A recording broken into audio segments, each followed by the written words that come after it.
कि जिसको इस मनुष्य जन्म में पूर्व पुण्य कर्म या संत महात्माओं की कृपाओं से मुक्त होना होता है, उसके ऐसे लक्षण प्रकट हो जाते हैं। वो शरीर के जितने भोग हैं उन भोगों में उसका विचार प्रकट होने लगता है। कब तक कितना खाते रहेंगे, ये कितना देखते रहेंगे, कितना भोगते रहेंगे, ये प्रारंभिक दशा विचार प्रकट होने लगता है। मन कहता है ये संयोग कब तक रहेगा, कितना कितना विचार, अंदर विचार प्रकट होता है। उस विचार से उसके हृदय में इस शरीर और इन भोगों की जलन से मुक्त होने की इच्छा जागृत होती है। अब उसके हृदय में उदारता प्रकट होती है। क्या वो अब संयम में आने लगता है। कम आहार करना, सात्विक आहार कर, यार आहार से प्राण ही पोषण तो करना, चाहे जो कुछ पाओ, इस पर तो भाई संयम करना पड़ेगा। कुछ काल तक आप करके तो देखिए। अभी आपने आहार का केवल देखा है हिसाब, तो आपकी दशा क्या है? आप थोड़ा संयम में आइए और रसेंद्री के मांगे हुए आहार को कम दीजिए। मान लीजिए ये जन्म थोड़ा इसमें लगा दीजिए, आप देख लीजिएगा।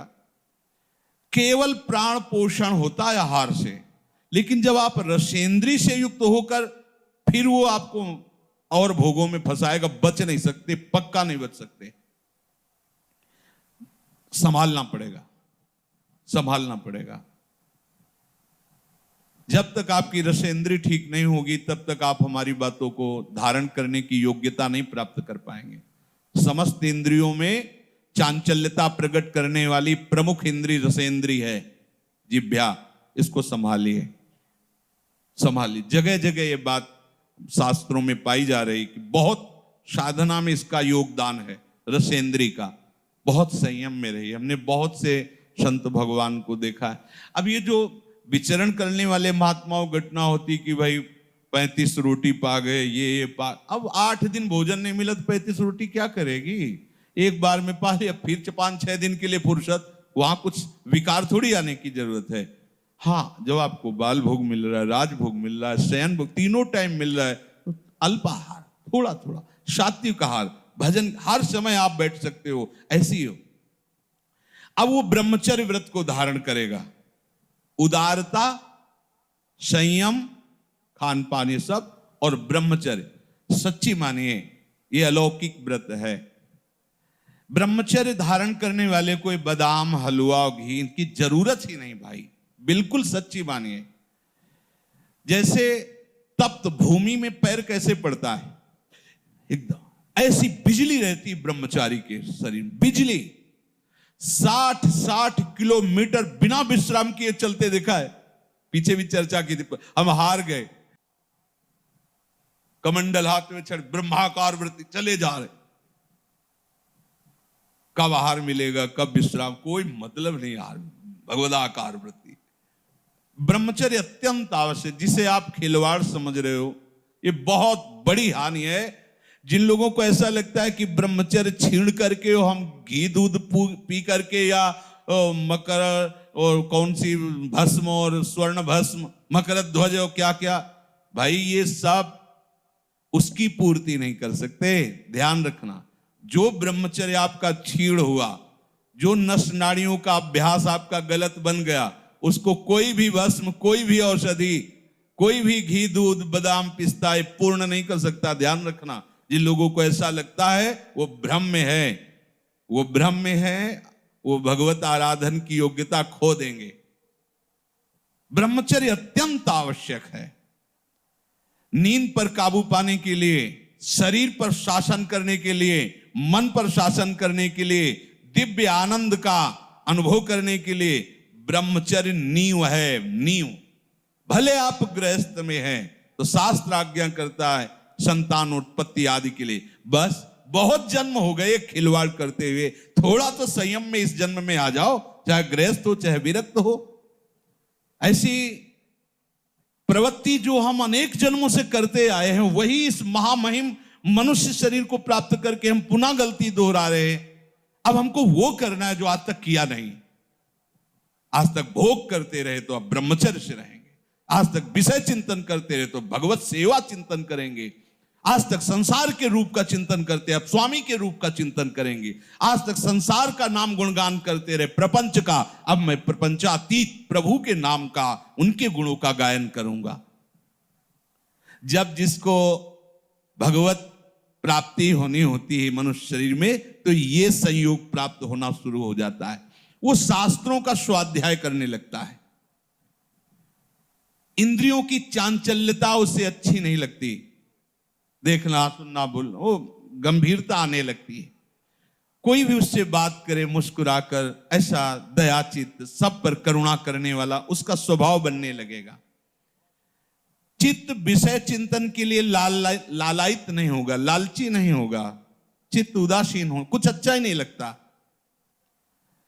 स्वभाव में कोमलता, दूसरों से कुछ लेने की इच्छा का त्याग, किसी को भी मन से भी दुख ना पहुंचाने की सोचना, मन से भी किसी को दुख ना पहुंचाने की नहीं, किसी को मन से भी दुख हम ना सोचे कि भगवान देखो हमको गाली दिया, अपमानित किया, इसको ऐसा नहीं, ऐसा भी नहीं। सद्गुरुदेव भगवान की पूजा, पवित्रता का स्वभाव और अपने इन कर्मों का कभी प्रचार ना करना, ये है जिसकी उन्नति होनी, भगवत प्राप्ति होनी होती है। तो ये लक्षण उसके हृदय में जागते हैं। अपने शिष्य कश्यप जी को वो बोल रहे हैं। और जिसका पतन होना होता है, नाश होना होता है, उसे विपरीत बुद्धि प्राप्त हो जाती है। बुरी दशा आने के पहले बुद्धि बदली जाती है। उसके हृदय में विपरीत दशा जागृत होती है। विनाश काल में बुद्धि व्यावर्तते चास्य विनाशे प्रत्युपस्थिते, उसकी ऐसी बुद्धि में उल्टी भावना आ जाती कि कब तक ये सब, अरे भोगो यार, भगवान को मिलना होगा मिल जाएंगे, ना मिलना ना, सामने भोग उपस्थित, भोगो। उसमें धैर्य नहीं रहता। ये लक्षण बताए जाते हैं जिसको पतन के मार्ग में जाना होता है, उसके ऐसे लक्षण होते हैं। वो अपने धैर्य को नहीं बनाए रखता। कोई भी भोग सामने आया, विचार नहीं करना, पशु की तरह बस उसे स्वीकार कर लेना, नहीं। विवेक, अगला कदम रखने के पहले विचार करो, मेरा कदम कहां रखा जा रहा है, क्या होगा, अगर मैं ऐसा करूंगा तो होगा क्या, अगर हमारे हरि गुरु अपनी कृपा की नजर हमसे हटा लिए तो फिर होगा क्या। नहीं नहीं, बहुत बार ये सब किया, अब नहीं नहीं, और भाग पड़े, ज्यादा नहीं नहीं के चक्कर में ना पड़े, उस स्थान से भाग पड़े जहां सामने भोग उपस्थित हो। धैर्यवान यदि ऐसा है कि कोई प्रभाव नहीं पड़ रहा, तो भी वहां ज्यादा न टिके, हट जाए। काजर की कोठरी में कैसो भी सयान हो जाए, दाग लागी है, पैलागी है, पैलागी है, महापुरुषों ने कहा है। उसका धैर्य खत्म हो जाता है, धैर्यवान नहीं रहता। बहुत ध्यान देने योग्य बात है। शिष्य को बता रहे जिसका मंगल होना होता उसके ऐसे लक्षण जो आप पहले वर्णन किए, और जिसका पतन होना होता उसके ऐसे लक्षण।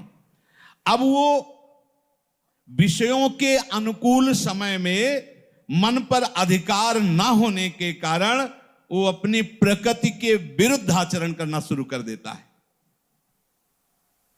अपनी स्वाभाविक प्रवृत्ति प्रभु की तरफ होनी चाहिए, उनके हम अंश हैं, पर वो विरुद्ध आचरण जो भगवत मार्ग से हमें पतित कर दे, ऐसे आचरणों में खुश होकर वो चलने लगता है। अत्यंत हानि पहुंचाने वाली वो क्रियाएं करने लगता है। देख लीजिए ये सब, उनका क्या व्याख्या करें। अत्यंत हानि पहुंचाने वाली, पता नहीं है, और अपने जीवन को स्वयं नष्ट कर रहे। जब उनको शिक्षा दो तो उनको बुरा लगता है कि हमें ऐसे महासुख से वंचित क्यों कर रहे हैं। अरे पागल, ये कोई सुख है जो तुम्हें छीण कर रहा है, नष्ट कर रहा है। आओ सुख सिंधु प्रभु के नाम रूप में देखो, कैसा अपार सुख है। वो उन सब वस्तुओं का सेवन करता है जिससे उसकी बुद्धि भ्रष्ट हो जाए।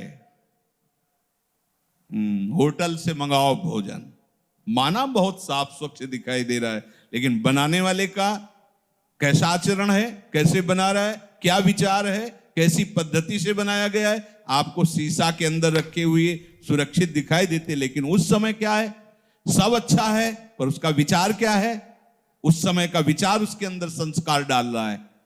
ये ज्यादा चाट चूट वाली जो जबान है, ये परमार्थ लायक नहीं होती, इसको सुधारो। जिस चीज की ज्यादा मांग है उसको तो कभी मत खाओ। एक बार तो यार कर्रे पड़ जाओ, एक बार तो थोड़ा हिम्मती बनो। देखो ना, देखो एक ऐसा फिर समय आता है कि इन सब बातों का महत्व नहीं रहता जो हम आपको बता रहे हैं, कोई महत्व नहीं रहता। एक समय पूज्यपाद उड़िया बाबा एक कवल एक बार में दे दो, जितना देना, 24 घंटे में एक बार, बस एक कवल। 18 घंटे भजन में बैठे, ब्रह्माभ्यास, कृष्ण शरीर हो गया, दिव्य तेज जग रहा। ब्रह्मचर्य ऐसे थोड़ी रहा जाता है कि आप तीनों टाइम को कस कस के और सब ऐसे पाओ ब्रह्मचर्य रह।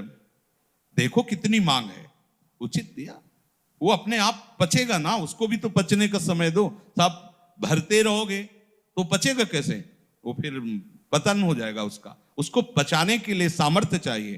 क्या सामर्थ्य, जितनी आवश्यकता है वो अंदर पता चलता है।